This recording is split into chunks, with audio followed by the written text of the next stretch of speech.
जी दोस्तों, आज हम लीडरशिप के लेक्चर नंबर 5 यानी वैल्यू, एथिक्स एंड कैरेक्टर का मुताला करेंगे। सबसे पहले हम देखेंगे what is leadership and doing the right things, कि लीडरशिप और डूइंग द राइट थिंग्स क्या है। Basically leaders face dilemma to choose competency values of set and priorities, यानी कि जो लीडर्स होते हैं उनको कुछ चीज़ों की सिलेक्शन करनी पड़ती है जिसमें प्रायोरिटीज़ शामिल हैं और वैल्यूज़ शामिल हैं। Basically leaders should present A model for the followers, यानी कि लीडर्स जो होते हैं वो फॉलोअर्स के लिए एक मॉडल का रोल प्ले कर रहे होते हैं।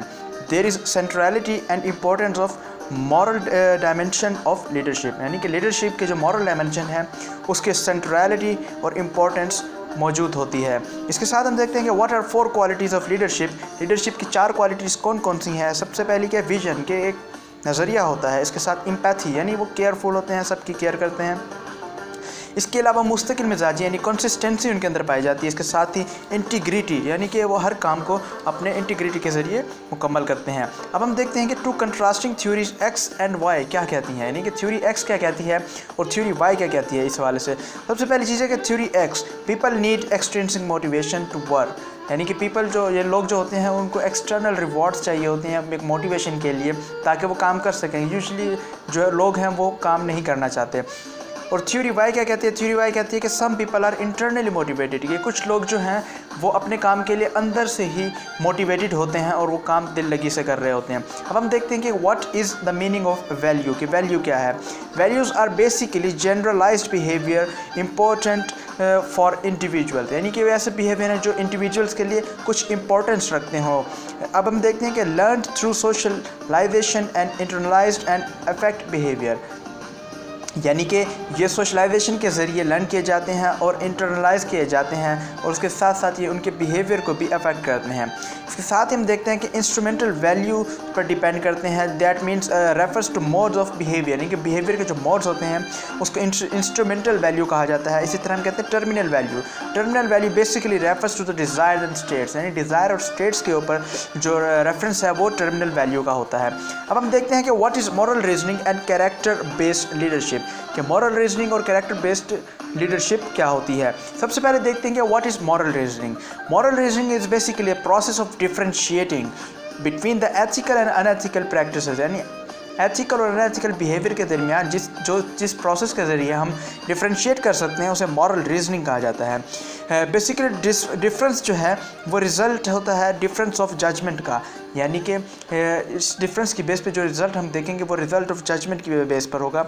और एथिकल डिलेमा का मतलब होता है choosing one right between the two, यानी कि जो डिलेमा होता है वो 2 राइट्स में से एक राइट डिसीजन को सिलेक्ट करना होता है। अब हम देखते हैं कि what are 4 kind of ethical dilemma, के एथिकल डिलेमा के क्या 4 काइंड्स हैं। सबसे पहली कि ट्रुथ वर्सेस लॉयल्टी, यानी कि इन दोनों में देखा जाए तो सच्चाई भी इंपॉर्टेंट है लेकिन लॉयल्टी भी इंपॉर्टेंट है, तो ये एक डिलेमा है बेसिकली। इसके बाद हम देखते हैं कि इंडिविजुअल वर्सेस कम्युनिटी, यानी कि इंडिविजुअल भी इंपॉर्टेंट होता है और कम्युनिटी भी इंपॉर्टेंट होती है। इसी तरह short term versus long term results, ये भी आपके डिलेमा में शामिल है। इसके साथ ही जस्टिस वर्सेस मर्सी, यानी कि जस्टिस किया जाए या मर्सी कर दी जाए, रहम कर दिया जाए।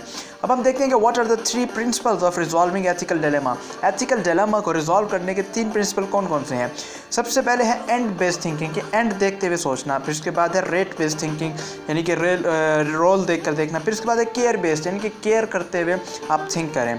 इसके बाद हम देखते हैं what are 4 biases that affect the character based leadership, यानी कि कैरेक्टर बेस्ड लीडरशिप के ऊपर जो 4 बायसेस हैं वो किस तरीके से इफेक्ट करती हैं। जो पहली है वो है इम्प्लिसिट प्रेजुडिस, यानी इम्प्लिसिट प्रेजुडिस जो है वो एक बायस है। इसके साथ ही इन ग्रुप फेवरेटिज्म, यानी कि फेवरेटिज्म की वजह से भी लीडरशिप पर अफेक्ट हो सकता है। इसके साथ ही हम देखते हैं कि ओवर क्लेमिंग क्रेडिट, यानी क्रेडिट को ओवर क्लेम करना भी जो है बायसेस में शामिल हो जाता है। फिर इसके बाद कॉन्फ्लिक्ट ऑफ इंटरेस्ट जो पैदा हो जाता है लोगों के दरमियान, वो भी उस बायसेस में शामिल है।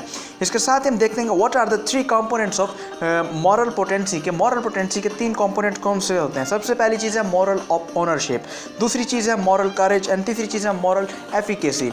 इसके बाद हम देखते हैं कि what are the evolves 2 components of ethical leadership, यानी एथिकल लीडरशिप के 2 मेजर कंपोनेंट्स कौन से हैं। सबसे पहला कंपोनेंट है मोरल पर्सन, कि पर्सन उसके बाद जो है वो मोरल मैनेजर, और दूसरा जो है वो मोरल मैनेजर है। इसके बाद हम देखेंगे what are two interest of leadership interdependence, यानी कि इंटरडिपेंडेंस जो लीडरशिप पर है उसके टू बेसिक इंटरेस्ट किस तरीके से हम फाइंड आउट कर सकते हैं। Number 1 that is authentic leadership and second is the servant leadership। अब हम सबसे पहले देखते हैं कि what is authentic leadership। that means it is based on notion to think on self to be true, यानी कि आप अपने तौर पर सोचते हैं, अपने बारे में सोचते हैं, इसे ऑथेंटिक लीडरशिप कहते हैं। इसके अंदर self awareness and consciousness about self, ये बेसिकली इसकी क्वालिटीज़ होती हैं। इसके साथ हम देखते हैं कि what is servant leadership. Servant leadership means serving others is to be leader's role, यानी कि लीडर का रोल ये होता है कि वो दूसरों की खिदमत करे। तो ये जो थ्योरी है ये सर्वेंट लीडरशिप में शामिल होगी। इसके बाद हम देखते हैं कि what are 10 characters of servant, यानी कि सर्वेंट लीडरशिप की जो 10 कैरेक्टर्स हैं वो कौन कौन से हैं। सबसे पहली चीज़ है लिसनिंग, कि ये लिसनिंग करते हैं। दूसरी एम्पैथी है, और तीसरी हीलिंग, चौथी अवेयरनेस, पांचवी परसुएशन एंड छठी कंसेप्चुलाइजेशन, सातवीं ज्यूरिडिक्शन एंड आठवीं स्टीवर्डशिप, नौवीं कंटिन्यूअल ग्रोथ, यानी कि जो ग्रोथ है उसको ये कंटिन्यूअल रखते हैं। इसके साथ ही जो इनकी 10वीं क्वालिटी होती है वो है कम्युनिटी बिल्डिंग। ये कम्युनिटी बिल्डिंग में भी जो है ये इनके कैरेक्टर में शामिल होता है। इसके बाद हम देखते हैं कि what is upward ethical leadership. कि अपवर्ड एथिकल लीडरशिप क्या होती है। Basically that is leadership which upholds the ethical standards. ये एथिकल स्टैंडर्ड को अपहोल्ड करती है कब, व्हेन हायर अप्स मिसबिहेव, जब कोई हायर लेवल जो है मिसबिहेव हो तो ये एथिकल स्टैंडर्ड्स को अपहोल्ड कर लेती है। इसको कहते हैं upward ethical leadership and that lies into with in the ethical and unethical climate. अब हम देखते हैं कि what is the creation sustainability of an ethical climate, कि एथिकल क्लाइमेट की सस्टेनेबिलिटी और क्रिएशन क्या होती है।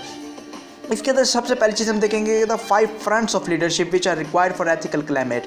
एथिकल क्लाइमेट के लिए जो 5 फ्रंट्स चाहिए होते हैं वो क्या चीज़ है। Formal ethics policy and procedure सबसे पहले हमें चाहिए। इसके बाद हमें कोर आइडियोलॉजी की ज़रूरत होती है। उसके बाद इंटीग्रिटी की ज़रूरत होती है। उसके बाद स्ट्रक्चरल रीइंफोर्समेंट चाहिए। उसके बाद प्रोसेस फोकस चाहिए।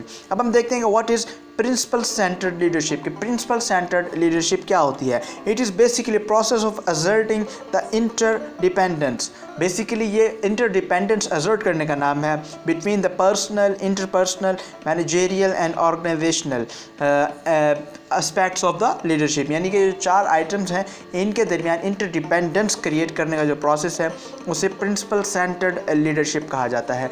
दोस्तों इसके साथ ही हमारा ये लेक्चर मुकम्मल होता है। अगले लेक्चर के लिए मुंतज़िर रहिएगा।